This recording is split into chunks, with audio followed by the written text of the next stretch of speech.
реформите во ВМРО ДПМН се неминовна работа. Суштински и статутарни реформи се неопходни на партијата. Во таа насока промовиравме конкретни измени на статутот на ВМРО ДПМН. Статутарните измени кои водат кон демократизација и деизолација на партијата најпрво мораат во целост да ги редефинираат надлежностите и начинот на избор на постоечките органи на партијата. Мора во статутот да се вгради начелото на неспојивост на функциите. Второ, статутарните измени треба да воспостават нови органи во партијата на општинско ниво, преку кои партијата ќе се децентрализира и ќе се зајакне учеството на поширокото членство во одлучувањето, особено при кадровската политика.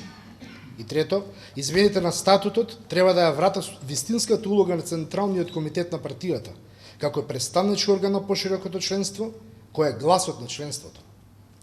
Во таа насока ние предлагаме најнапред да се конституира нов орган, Собрание на Општински комитет на ВМРО ДПМН.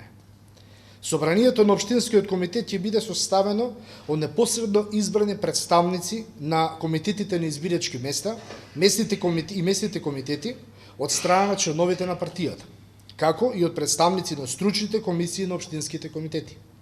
Собранието ќе биде со надлежност да избира претседател на Општинскиот комитет и да утврдува листа за избор на советници и градоначалници, кандидати за пратеници, како и да одлучува по сите кадровски решенија на локално ниво. Се размислува и на опцијата претседател на Општинскиот комитет да се избира на непосредни, тајни избори од страна на сите членови на самиот Општински комитет. На тој начин, претседателот на Општинскиот комитет, избран преку представниците во Општинското собрание, ќе располага со целосен легитимитет и интегритет и за својата работа најпрво ќе одговара пред базата и членовите на Општинскиот комитет, а потоа пред повисоките органи. Со собранието на Општинскиот комитет ќе раководи претседател на собранието, кој само ќе го избира. Понатаму, Централниот комитет на партијата мора да биде движечката сила и партискиот мотор на целата организација. Форум на кој слободно ќе се разменуваат мислења и ставови на непосредно избрани представници од општинските комитети од целата држава и ќе се дефинираат политиките на партијата. Централниот комитет во најголем дел треба да биде составен од претседателите на општинските комитети, претседателите на собранијата на општинските комитети, како и дополнителни представници на општинските комитети, исто така делегирани преку собранијата на општинскиот комитет, чиј број ќе зависи од големината на самиот општински комитет. Централниот комитет на партијата ќе избира претседател на Централниот комитет од своите редови и неговите одлуки ќе бидат конечни и непроменливи. Актуелните надлежности или извршниот комитет ќе бидат пренесени делумно на Централниот комитет како представнички орган на поширокото членство. Составот на извршниот комитет ќе биде со строго ограничен број на членови и надлежности.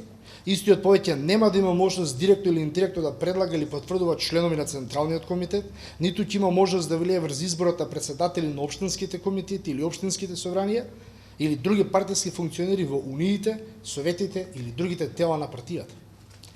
Претседателот на партијата ќе има строго ограничени овластувања кои овозможуваат креирање на политиките и застапување на партијата пред јавност на институциите. Претседателот на партијата треба да има ограничен број мандати. Почитувани, ова се само дел од предлозите за кои ние веруваме дека се суштински и суштински ќе го сменат начинот на функционирање и делување на партијата во периодот кој доаѓа. Односно, ќе ја зајакнат внатре-партиската демократија, ќе ја вратат моќта на партијата во раците на членовите и на од нив избраните представници во Централниот комитет.